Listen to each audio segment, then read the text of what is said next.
तो अच्छा, बैकग्राउंड देखकर चौंक हो रहे होंगे। तो आज का वीडियो ही एक ऐसे व्यक्ति के ऊपर है। आईफोन 17 लॉन्च हुआ है और पहली बार उसका सबसे unique colour orange, cosmic orange आया है। यानी दुनिया के सबसे हाईटेक कंपनी के सबसे हाईटेक प्रोडक्ट के ऊपर भी भगवा नजर आने लगा है। अगर किसी को कुछ समझ में ना रहा हो तो उसे अपनी नजर बदलने की जरूरत है। बाई कॉस्मिक ऑरेंज से भारत का क्या फायदा? आईफोन 17 प्रो ग्लोबली लॉन्च हुआ, डिजाइन अमेरिका से आया। ये स्पेशली इंडिया के लिए नहीं था, बल्कि वर्ल्ड वाइड सेल्स को बूस्ट करने के लिए था। एप्पल के सीईओ को तो ये भी नहीं पता होगा कि सनातनी भगवा कलर यूज करते हैं या नहीं। और इंडिया में तो कई दिनों तक ब्लैक मार्केट पर एक्स्ट्रा प्राइस पर बिका। एप्पल का रेवेन्यू डबल डिजिट ग्रोथ। और हमारे स्वदेशी फोन के बारे में इनसे पूछ लो तो कहेंगे कि ये तो वेदों में पहले से ही लिखा है। और वो भी आगे बताते हैं क्या लिखा है। लेकिन फिर भी इसमें हमारा प्रॉफिट क्या? जीरो। और प्रॉफिट हुआ कंपनी का। मोदी जी बार बार बोलते हैं स्वदेशी अपनाओ, विदेशी बॉयकॉट करो। मैं चाहता हूं देश में ऐसे व्यापारी आ गया, ऐसे दुकानदार आए कि हाँ स्वदेशी माल बिकता है, वो बोर्ड लगा रहे हैं। हम स्वदेशी का गर्व करने लगे। हम स्वदेशी मजबूरी में नहीं, मजबूती के साथ उपयोग करेंगे। दिवाली के बाद एक मीटिंग की फोटो वायरल हुई रेखा गुप्ता के साथ, और बगल में फिलिप्स AC1217 एयर प्यूरिफायर लगा था, जो कि नीदरलैंड की कंपनी है। ओ ये सही है ना, एयर पोल्यूशन से जनता को मार डालो, अपने दोस्त अडानी के लिए पेड़ काटो, लेकिन हमारे देश के लीडर्स को फॉरेन गैजेट से साफ हवा चाहिए। हिपोक्रेसी की भी सीमा होती है। खुद स्वदेशी का ढोल पीटो, लेकिन एयर प्यूरिफाई करने के लिए विदेशी प्रोडक्ट यूज करो। असल में इसका जो स्टेटमेंट था, एक ऐसा स्टेटमेंट था जो कि कम्युनल एंगल भड़काने के लिए, मतलब भगवा आया। अमेरिका में जेल के कैदी के लिए भी यही कलर यूज होता है, क्योंकि ये लोग जो रैलियों में जय श्री राम करके चिल्लाते हैं, उनके अंदर एक ईगो आ जाता है कि हमारा धर्म सबसे अच्छा है। इस प्रकार से लोगों के अंदर एट फैलती है। देखिए, पॉलिटिक्स अपनी जगह है, चुनाव आयोग को साझा करनी चाहिए क्या? लेकिन थोड़ी सी तो शर्म करो ना। हर चीज में आप हिंदू मुस्लिम का एंगल दे देते हो। अच्छा, ये कह रहा कि भगवा कलर आया, लेकिन आज से कई साल पहले आईफोन 13 में ग्रीन कलर आ चुका है। लेकिन मुस्लिमों ने तो ये नहीं बोला कि हमारे लिए स्पेशल निकाला है ये कलर। अब चलते इनके फेवरेट क्लेम्स से, जो कि ये कहते हैं ये तो हमारे वेदों में पहले से ही लिखा है। यकीन ना तो गूगल कर लो। एक वेबसाइट है, जाके चेक करिएगा, SAND, science and non duality. और वो जानते हैं उसका, आप वेबसाइट पे जाएंगे तो पहले ही शीर्षक में क्या लिखा, ओम इज इक्वल टू MC²। एक वेबसाइट पर लिखा है साइंस एंड नॉन ड्यूअलिटी में कि वैदिक ओम एक्चुअली आइंस्टाइन के E is equal to MC² का एंशिएंट वर्जन है। मतलब मास एनर्जी कन्वर्जन को रिप्रेजेंट करता है। मतलब रैंडम किसी वेबसाइट पर स्पिरिचुअल साइंस मिक्स आर्टिकल लिखे तो सीधा ही मान ले। ये तो बिल्कुल चेरी पिकिंग है, जैसे कोई स्यूडो साइंस को बीजेपी का प्रोपेगेंडा टूल बना दिया हो।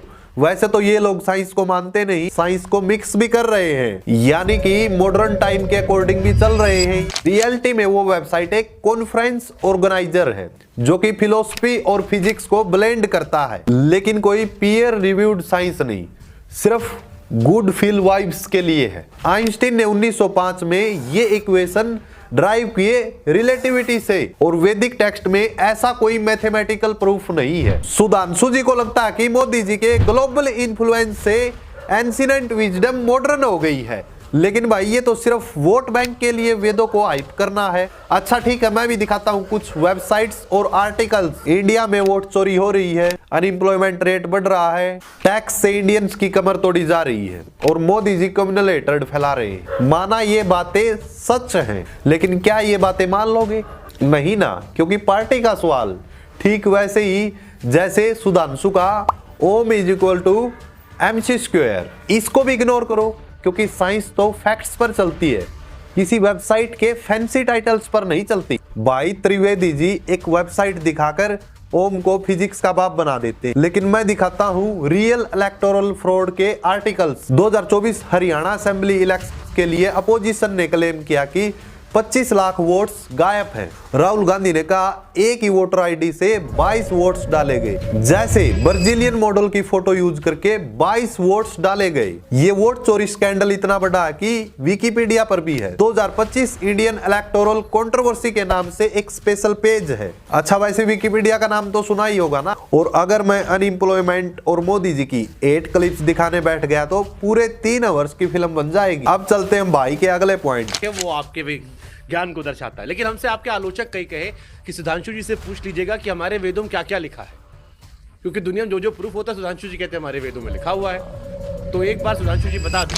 शुभांकर मिश्रा ने इस पॉडकास्ट में वैसे तो बहुत सारे फालतू क्वेश्चन पूछे, लेकिन एक क्वेश्चन जो कि जबरदस्त पूछा कि आप बता दीजिए कि हमारे वेदों में पहले से क्या क्या लिखा है। क्योंकि जो भी मॉडर्न साइंस में प्रूव होता है तो सुधांशु जी कहते हैं कि ये तो हमारे वेदों में पहले से ही लिखा था। और इसका आंसर ये क्या देता, सुनो। ये कुछ वैसा ही प्रश्न है जैसे 2nd क्लास का बच्चा कहे कि भाई वो पीएचडी किताब में क्या क्या लिखा मुझे भी बता दो। मतलब 2nd क्लास का बच्चा पीएचडी के बारे में पूछ रहा। ये सिर्फ एक जर्नलिस्ट नहीं पूछ रहा, बल्कि पूरे देश की जनता पूछ रही है। क्योंकि पब्लिक तो बेवकूफ है, इसकी हर बात पर ताली बजा देगी। ये स्यूडो साइंस का तमाशा अब नहीं चलने वाला। अब सुधांशु जी का टिपिकल जवाब सुन। यानी लाइब्रेरी थी पूरी, हमारे एक किताब नहीं है, हमारे यहाँ लाइब्रेरी है। और लाइब्रेरी को समझने के लिए ज्ञान का स्तर भी विकसित होना चाहिए। वो मतलब एक पूरी लाइब्रेरी है, कोई एक बुक नहीं है। वेद 4 हैं, 10,000 से ज्यादा मंत्र, अलग अलग फिलोसफी, बिल्कुल लाइब्रेरी जैसा।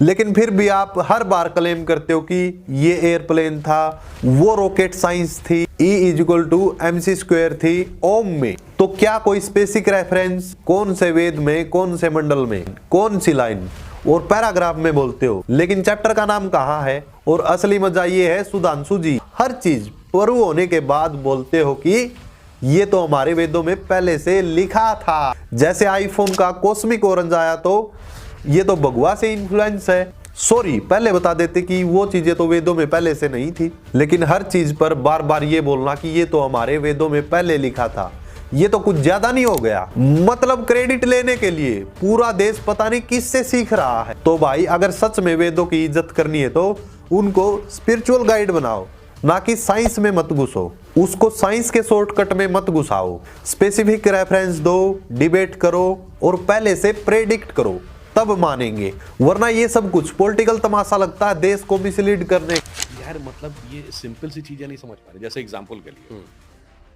मैंने एक बात कही कि चंद्रमा की गति से धरती के पानी पे असर पड़ता है। तो हमारे शरीर में धरती पे 70% पानी है और 30% लैंड है। हमारे शरीर में भी 70% पानी है और 30% सॉलिड है। और मन में 90% पानी है, ब्रेन में, तो इस पे असर नहीं पड़ता होगा। तो कह रहा है वो साहब वो ग्रेविटी की इक्वेशन देखिए ये और वो, तो उसके हिसाब से। अरे मेरे भाई, विज्ञान की उस दृष्टि से समझो, ये ग्रेविटी की इक्वेशन से नहीं। पहले तो ये मैथ से कहता है कि बॉडी में 60% पानी, ब्रेन 90% क्लोज, लेकिन एग्जैक्ट नहीं। वुमेन 55%, यंग एडल्ट्स में 70% तक भी पहुंच सकता है। ब्रेन 73% वाटर और हार्ट और लंग्स 73 से 83% वाटर। स्किन 64%, 90% वो तो गलत, शायद किसी मिथ से गाइड अप होकर। आगे की बात करें तो त्रिवेदी जी बोलते कि मून की स्पीड से इफेक्ट, लेकिन भाई ये बिल्कुल गलत है। टाइड्स मून और सन की ग्रेविटेशनल पुल से होता है, जो कि अर्थ के ओशियन पर अनइवन फोर्स डालते हैं। मून अर्थ के पास वाली साइड को ज्यादा खींचता है और दूर वाली साइड पे सेंट्रीफ्यूगल फोर्स से, क्योंकि अर्थ मून सिस्टम एक दूसरे के अराउंड घूमते हैं। स्पीड तो बस ऑर्बिट का पार्ट है, लेकिन असली हीरो टाइडल फोर्स है। मुझे पता है इतनी लॉजिकल बातें आपके सिर से ऊपर से जाएंगी, इसलिए सिंपली बता दूं, आपने इधर भी गलती बोला। बृहस्पति ग्रह के रोटेशन पे होता है 12 साल के बाद। इस बार आपने जितना सुना है, 2013 में सुना है किसी ने कि 12 साल के जुपिटर के रोटेशन पे इतना? मीडिया में किसी ने सुना था या अखबारों में चली? आप कहेंगे मीडिया नहीं था, इलेक्ट्रॉनिक चैनल्स तो थे। कितने इलेक्ट्रॉनिक चैनल्स पे बात आती थी? सुधांशु जी बोलते हैं Mahakumbh one of the world's largest people gathering. हाँ, जब तक 29 जनवरी 2025 को मौनी अमावस्या के दिन भगदड़ ना मच गई हो, सुबह के वक्त जब करोड़ों लोग गंगा स्नान के लिए थे और एक न्यूज आती 30 से ज्यादा लोग मारे गए, 90 से ज्यादा लोग घायल हो गए। ये सिर्फ नंबर सी नहीं, फैमिलीज बर्बाद। ये चेक करने के लिए त्रिवेदी जी आपको कहीं नहीं जाना पड़ेगा, इसलिए मैंने आर्टिकल्स भी ऐड कर दिए हैं।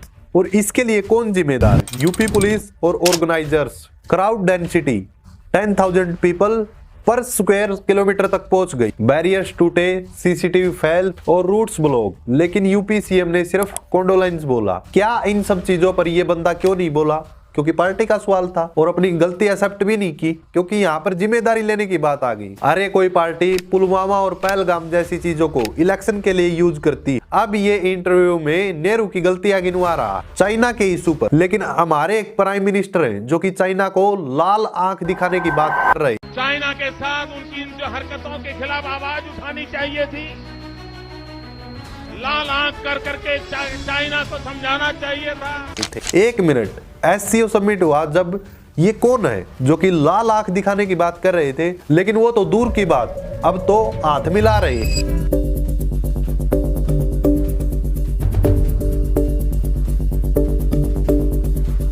खुद की पार्टी की गलतियां बिल्कुल भी नहीं दिखती। अभी करंट में तुम्हारी गवर्नमेंट है तो तुम्हारे से ही सवाल पूछे जाएंगे ना, और मुद्दे को भटकाने के लिए हर बार नेहरू के टाइम पर चले जाते हो कि नेहरू ने तो ऐसा किया था। मतलब कोई जवाब नहीं है तो नेहरू की गलती ठहरा दो। Have you ever heard of mathematics as a part of religious text? ये सिर्फ हमारे यहाँ, आप सबने नाम सुना होगा वैदिक मैथमेटिक्स, गणित धार्मिक पुस्तक का हिस्सा। सुधांशु जी बोलते हैं कि मैथ्स रिलीजियस टेक्स्ट का पार्ट, जैसे वेदों में जियोमेट्री अलजेब्रा था। लेकिन भाई वैदिक मैथमेटिक्स के नाम का वो फेमस ये 1965 में पब्लिश हुआ पोस्टुमोसली बुक है, जो स्वामी भारती कृष्णा की देन है। उन्होंने क्लेम किया कि ये 16 सूत्र वेदों से लिए गए हैं, लेकिन कोई भी प्रूफ नहीं। हिस्टोरियन बोलते हैं कि ये 19वीं 20वीं शताब्दी के अरिथमेटिक ट्रिक्स हैं, जैसे मल्टीप्लिकेशन शॉर्टकट्स, जो कि स्कूल्स में फन के लिए यूज होता है, लेकिन कोई एडवांस्ड मैथ नहीं। वेद, ऋग्वेद, यजुर्वेद में ऐसे फॉर्मूले कहां से? बिल्कुल नहीं, वो सिर्फ पुराने रीति रिवाज और एक प्रोटो ज्योमेट्री है, फुल मैथ मैनुअल नहीं। अगर मैथ धार्मिक है तो कुरान और बाइबल में भी मैथ्स क्लेम क्यों नहीं करते? क्योंकि मैथ सेकुलर है, एम्पेरिकल, टेस्टेबल, और जो कि रिलीजियन से बिल्कुल अलग। और त्रिवेदी जी का एंगल बिल्कुल हिंदुत्व प्रोपेगेंडा। जैसे 2024 में उनके भाषणों में वैदिक मैथ को एंशिएंट जीनियस बोला। विकिपीडिया क्लियर बोलता है, वैदिक mathematics contains technology falsely claimed to contain advance knowledge. और इस महाशय की एक खूबी है, सारी चीजों को मिक्स कर देते हैं। वैदिक मैथ को रियल एंशिएंट मैथ से जोड़कर धार्मिक बोल दो। और ये क्लेम इतना डेंजरस क्यों है? क्योंकि ये क्लेम यूथ को मिसलीड करता है और साइंस को अंडरमाइन करता है। भाई सुधांशु जैसे क्लेम से क्या होता है? यूथ मेंटली डिसाइड कर चुके कि हमारे वेदों में सब कुछ पहले से ही लिखा है, और पॉलिटिकली हिंदू तो एजेंडा फेल हुआ। लेकिन असली मैथ ग्लोबल है, ग्रीक से, अरब से, इंडियन से मिक्स, बिल्कुल रिलीजियन से ऊपर। अगर मैथ धार्मिक होता तो प्रूफ्स डिवाइन होते, ना कि टेस्टेबल। सुधांशु जी एंशिएंट प्राइड ले लो, मैथ्स को रिलीजन टेक्स्ट से। असली ग्लोरी तो आर्यभट्ट जैसे लोगों को दो। भारतीय समाज में पहला बदलाव ये हुआ कि सदियों से दबे कुचले भारतीय समाज में एक स्वाभिमान का विषय आया। अरे यार, ये तो बिल्कुल इमोशनल ब्लैकमेल लग रहा, जैसे कि कोई बॉलीवुड डायलॉग हो। राम मंदिर का इनॉग्रेशन जनवरी 2024 में हुआ, ऐसी वर्डिक्ट 2019 के बाद, और करोड़ों लोगों ने सेलिब्रेट किया, रिस्पेक्ट टू डैट। लेकिन मेरे एक बात समझ में नहीं आती कि 140 करोड़ लोगों में से 90 करोड़ लोग कैसे दबे हुए हो सकते हैं। मतलब 90 करोड़ लोग अगर दबे कुचले हुए लोग हैं, तो बाकी 50 करोड़ लोग कौन हैं? मतलब मेजॉरिटी को मिनॉरिटी दबाती है। ये लॉजिक ही टूट जाता है भाई। लेकिन सदियों से सप्रेस्ड बोलकर पूरे समाज को विक्टिम कार्ड देना, जबकि real issues, poverty, unemployment, development, ये सब कुछ इग्नोर हो रहा है। और देखो, अगले लाइन से पहले ही बोल दूं, मैं किसी के सेंटिमेंट्स हर्ट करना नहीं चाहता, और मैं किसी भी रिलीजन के अगेंस्ट नहीं हूँ। राम मंदिर फेथ का सिंबल है, लेकिन उसके नाम पर जो कुछ हुआ वो खुद ही देख लो। खाली मने दर्शन करने लिए, इतना जनता के लिए नहीं बनवाए हैं कि हम सबको टिकाएंगे। और हम लोग कहाँ चले जाएंगे? बाहर मने टिका दो, यहाँ लोग कहाँ चले जाएं? राम मंदिर बनाते टाइम वो वीडियोस दिखे जहां पर लोगों के घर कुचले गए। क्या राम राज्य ऐसे ही बनता कि गरीबों को कुचला जाए? सब बुलडोजर से साफ कर दो। और हाँ, ये सब कुछ यूपी सरकार के अंडर योगी जी के बुलडोजर जस्टिस में हुआ, लोग सड़कों पर आ गए। अब खुद सोचो सुधांशु जी, अगर स्वाभिमान आया तो किसका आया? उन 90 करोड़ में से कितने गरीब लोग थे जो कि अयोध्या में रह रहे थे, उनका स्वाभिमान बुलडोजर ने कहां पर बेच दिया। और इसीलिए अयोध्या से इलेक्शन हार गए थे, जहां आपको श्री राम जी भी नहीं बचा सके। सुधांशु जी जैसी याददाश्त के लिए क्या करना चाहिए, क्योंकि वो न सिर्फ किताब बताते हैं, फिर चैप्टर बताते हैं, फिर बताते हैं चौथी लाइन पे जाके पढ़ लेना, तो इतना मेमोराइज कैसे होता है, ये याददाश्त कैसे, इसकी ट्रेनिंग प्रैक्टिस कैसे की जाए? आपके जैसी याददाश्त रखने के लिए कुछ नहीं करना होता, बस व्हाट्सएप में ज्ञान फॉरवर्ड होता, उसका स्क्रीनशॉट ले लो। देखो आजकल व्हाट्सएप पे, ट्विटर पर एक ट्रेंड चल रहा है, कोई भी बात बोल दो और उसके पीछे कुछ भी लिख दो, फलाना धकड़ा वेद। कोई कहता है वेदाज में एयरप्लेन का जिक्र था, कोई कहता है आईफोन का कलर भगवा से इंस्पायर्ड था। तो फिर ये कहते हैं कि आप गूगल करके देख लो। गूगल करके देखते हैं तो 90% चीजें गलत मिलती हैं। और अंधभक्तों के लिए तो सुधांशु त्रिवेदी जैसे लोग बिल्कुल गूगल देवता हैं, उनको तो क्या ही बोलना। भाई पहले पढ़ो और फिर ताली बजाओ, वरना ताली बजाते बजाते हाथ दर्द हो जाएगा और तुम्हारा दिमाग खाली। और हाँ, क्रॉस चेक करना कूल नहीं बल्कि जरूरी भी है। जैसे डॉक्टर हर मेडिसिन को चेक करता है, वैसे ही इन ज्ञानी अंकल्स के फैक्ट्स को क्रॉस चेक कर लिया करो। एक बार गलत क्लेम पकड़ लिया तो अगले 10 क्लेम्स पर भी शक करो। ये नहीं कि मोदी जी ने बोला तो सच है, मोदी जी इंसान है, वे भी गलती कर सकते हैं। अरे यार भूल गए थे, वो तो नॉन बायोलॉजिकल है। हाँ, इसीलिए उनका सच पकड़ना बहुत मुश्किल है एज कंपेयर टू झूठ। सुधांशु जी, अगर आपको वेदों का इतना ही ज्ञान है, अगर इतना ही स्वाभिमान जगाने का जुनून है, तो ये समझ लो वर्ल्ड अब मून पर बेस कैंप्स बना रहा है और हम मून की स्पीड से ब्रेन टाइड्स डिस्कस कर रहे हैं। चाइना AI चिप्स बना रहा है, लेकिन हम यहाँ वेदों में उलझे हुए हैं। ऑलरेडी इतना प्राउड मटेरियल है, जीरो की खोज, पाइथागोरस से पहले geometry, decimal system, 360 degree circle, planetary motions, इन सब पर गौर करो। और क्या जरूरत है जबरदस्ती मून को ब्रेन से, ऑरेंज को राम मंदिर से और ओम को E=mc² से जोड़ने की। अगर आप सच में स्वाभिमान सिखाना चाहते हो तो बच्चों को क्रिटिकल थिंकिंग सिखाओ, वेदों को पढ़ाओ, नो प्रॉब्लम, लेकिन मॉडर्न टेक्नोलॉजी की तरफ ज्यादा ध्यान दो। गरीब का घर मत गिराओ, उसका स्टार्टअप फंड करो, वही असली राम राज्य है। असली डेवलपमेंट तब होगा जब हम पास्ट को म्यूजियम में रखकर फ्यूचर की तरफ दौड़ेंगे। और वेदों को हेट फैलाने के लिए मत तोड़ो, उनको समझने के लिए पढ़ो और देश को आगे बढ़ाने के लिए साइंस, टेक्नोलॉजी और इम्यूनिटी पर फोकस करो, ना कि रिलीजियन पर। कैसी लगी आपको ये वीडियो कमेंट सेक्शन में जरूर बताएं। Thank you so much friend.